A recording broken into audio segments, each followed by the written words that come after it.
Hello दोस्तों, आज हम बात करेंगे कौन कौन से ऐसे फिजियोलॉजिकल प्रॉब्लम्स या इश्यूज है जो आपके ब्लड शुगर वैल्यूज में सिग्निफिकेंट वेरिएशन कर सकते हैं या रिपोर्ट को गलत बना सकते हैं। कौन कौन सी ऐसी बॉडी की कंडीशंस है जिसकी वजह से आपके शुगर वैल्यूज में सिग्निफिकेंट चेंजेस आ सकते हैं, इनके बारे में जानना और समझना जरूरी है, क्योंकि अक्सर हम शुगर वैल्यूज के वेरिएशन के लिए खाली खाने पीने, दवाइयों और डायबिटीज का ही रोल समझते हैं, लेकिन बहुत सारी और भी ऐसी चीजें हैं और भी दूसरे फैक्टर्स हैं जो सिग्निफिकेंटली आपके ब्लड शुगर वैल्यूज को किसी पर्टिकुलर टाइम में वेरी कर सकते हैं। यदि इन चीज़ों का ध्यान नहीं रखा गया तो हमारी इंटरप्रिटेशन गलत हो सकती है, हम गलत वैल्यूज़ को सही मान सकते हैं और उसके हिसाब से दवाइयों को एडजस्ट कर सकते हैं, जिसकी वजह से पेशेंट को प्रॉब्लम्स आ सकती है। तो आज हम बात करेंगे कौन कौन सी फिजियोलॉजिकल कंडीशंस ऐसी है जो आपके ब्लड शुगर वैल्यूज़ में चेंजेस कर सकती है। टॉपिक जाने से पहले जो लोग हमारे चैनल पर नए हैं उन्हें रिक्वेस्ट करूंगा कि चैनल को सब्सक्राइब करें, वीडियोज़ को लाइक करें, शेयर करें, फॉलो करें, कमेंट करें, पूरा देखें। टॉपिक इंपॉर्टेंट है, एक्सक्लूसिव है, आपको किसी और चैनल पर नहीं मिलेगा, इसे अंत तक देखिएगा। चलिए शुरू करते हैं।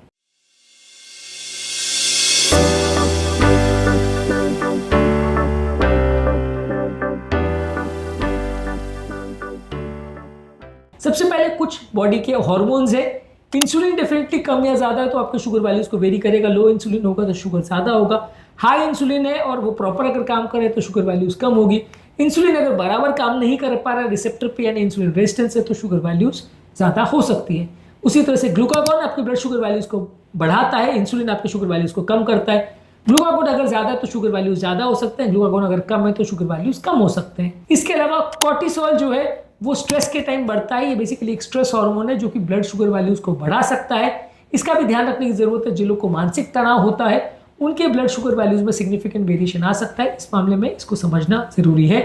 अगर बॉडी में एड्रेनलिन बहुत ज्यादा बन रहा है, एड्रेनलिन जो कि बेसिकली ये भी एक तरह का स्ट्रेस हार्मोन है, जब हमारी बॉडी एक्साइटेड होती है या बॉडी में कुछ एडवेंचर कर रहे होते हैं या भागने का सिचुएशन होता है तो एड्रेनलिन बॉडी में सीक्रेट होता है।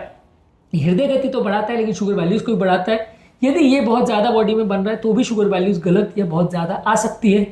इसके अलावा ग्रोथ हार्मोन अगर बॉडी में बन रहा है, बच्चा या कोई व्यक्ति की बॉडी में कोई कारण से ग्रोथ हार्मोन ज़्यादा बन रहा है या बच्चा ग्रोइंग फेज में या उसको ग्रोथ हार्मोन के सप्लीमेंट्स दिए जा रहे हैं तो वैसे केसेस में भी आपकी इंसुलिन सेंसिटिविटी चेंज हो सकती है, इंसुलिन सेंसिटिविटी कम हो सकती है, शुगर वैल्यूज ज़्यादा आ सकती है। इसका भी ध्यान रखने की आवश्यकता है क्योंकि ये भी एक और हार्मोन है जो आपके ब्लड शुगर वैल्यूज में चेंज कर सकता है।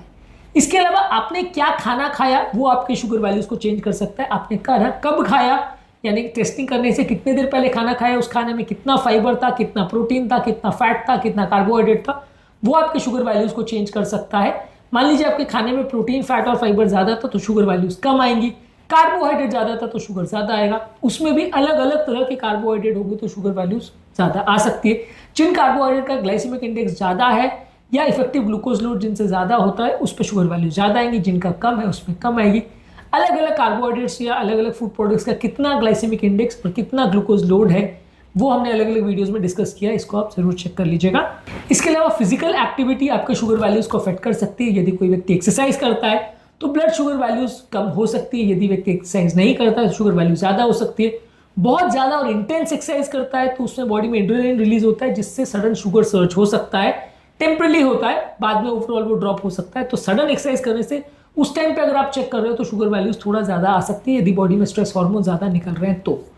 इसके अलावा आप अगर क्रॉनिक स्ट्रेस में यानी मानसिक तनाव में तो इससे आपका कॉर्टिसोल लेवल बढ़ेगा और इसकी वजह से wrongly high blood sugar values आ सकती है।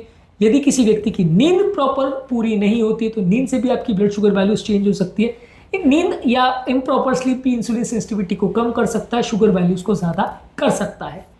हाइड्रेशन यानी कितना पानी आपने पिया ये भी आपके शुगर वैल्यूज को चेंज कर सकता है। अगर किसी का बॉडी में पानी की कमी है तो उसके शुगर वैल्यूज ज़्यादा आ सकते हैं, ब्लड एक तरह से ज़्यादा कॉन्सेंट्रेटेड हो सकता है। यदि किसी व्यक्ति का बॉडी ओवर हाइड्रेटेड है, पानी बहुत ज़्यादा है, तो वैसे व्यक्ति में भी शुगर वैल्यूज बहुत ज़्यादा कम आ सकती है। तो शरीर में पानी कितना है ये भी आपके ब्लड शुगर वैल्यूज को अफेक्ट कर सकता है।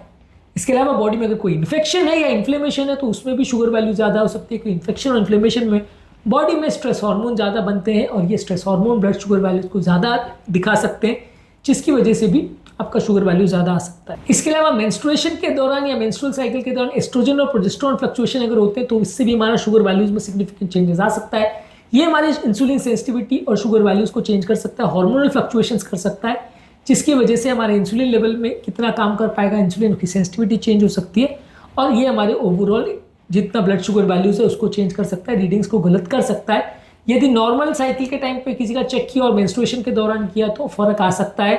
कोई व्यक्ति का मेनोपॉज हो गया तो उसकी शुगर वैल्यूज में फर्क आ सकता है, तो इसको जानना और समझना जरूरी है। किस टाइम पर आप चेक कर रहे हो ये भी आपके ब्लड शुगर वैल्यूज को चेक कर सकता है। यदि ब्लड शुगर वैल्यूज को बहुत जल्दी सुबह चेक किया गया तो शुगर ज्यादा आएगा। यदि कोई व्यक्ति का रात को ब्लड शुगर बहुत लो हुआ हो तो सडन शुगर वैल्यूज बहुत ज्यादा आ सकते हैं, इसको सोमो का इफेक्ट बोलते हैं।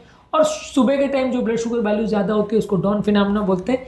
ये सब चीजें भी आपके ब्लड शुगर वैल्यूज को चेंज कर सकती है। इसके अलावा बहुत सारी ऐसी दवाइयां हैं जो आपके ब्लड शुगर वैल्यूज को चेंज कर सकती है, जिसको कि हमने अलग वीडियोस में डिस्कस किया है। स्टीरॉइड्स, बीटा ब्लॉकर, डायूरेटिक्स और एंटी डिप्रेसिव मेडिसिन आपके शुगर वैल्यूज को बढ़ा सकती है। इंसुलिन और डायबिटीज मेडिसिन आपके शुगर वैल्यूज को कम कर सकती है। तो आपने कौन सी दवा ली, कितने डोज में ली, टेस्ट करने के कितने घंटे पहले ली, ये सारी चीजें आपके शुगर वैल्यूज को सिग्निफिकेंटली चेंज कर सकती है, जिसका विशेष ख्याल रखना जरूरी है। यदि ये सब बातों का हम ध्यान नहीं रखते हैं तो ब्लड शुगर वैल्यूज में सिग्निफिकेंट वेरिएशन आ सकते हैं और जो वैल्यूज हमें ग्लूकोमीटर द्वारा मिलती है वो पूरी तरह से गलत हो सकती है, जिसकी वजह से हमारा ब्लड शुगर टेस्टिंग करना बिल्कुल गलत हो सकता है और हम गलत वैल्यूज के हिसाब से पेशेंट को ट्रीट कर सकते हैं। बहुत ज़्यादा ओवरडोज या अंडरडोज पेशेंट को कर देंगे, जिसकी वजह से आगे उसका मैनेजमेंट और टफ हो जाएगा। तो ये सभी बातों का विशेष ध्यान रखने की जरूरत है। ग्लूकोज से टेस्ट करना सिर्फ ऐसा नहीं कि आपने फिंगरप्रिंट कर लिया और सब चेक हो गया और एक वैल्यू जो भी आ गई उसके हिसाब से दवा दे दिया, ये सिंपल अफेयर नहीं है। इसमें बहुत सारी चीज़ों का विशेष ध्यान रखने की ज़रूरत है और कोई भी फैक्टर को यदि आप मिस करते हो तो ब्लड शुगर मैनेजमेंट पूरी तरह से गड़बड़ा सकता है। इसलिए ये सारी बातों का विशेष ध्यान रखना जरूरी है ताकि आपकी ब्लड शुगर वैल्यूज में कोई ग्रॉस गलतियां ना हो जाए। आज के टॉपिक में हमने बात करी कौन कौन सी फिजियोलॉजिकल फैक्टर्स हैं जिसकी वजह से आपके ब्लड शुगर वैल्यूज में कितना चेंज आ सकता है। बहुत सारे इन फैक्टर्स पर हमने अलग से भी वीडियोस किए, उन वीडियोस को भी जरूर चेकआउट कर लीजिएगा। टॉपिक एंड करने से पहले जो लोग हमारे चैनल पर नए हैं उन्हें रिक्वेस्ट करूंगा कि चैनल को सब्सक्राइब करें, वीडियोस को लाइक करें, शेयर करें, फॉलो करें, कमेंट करें, पूरा देखें।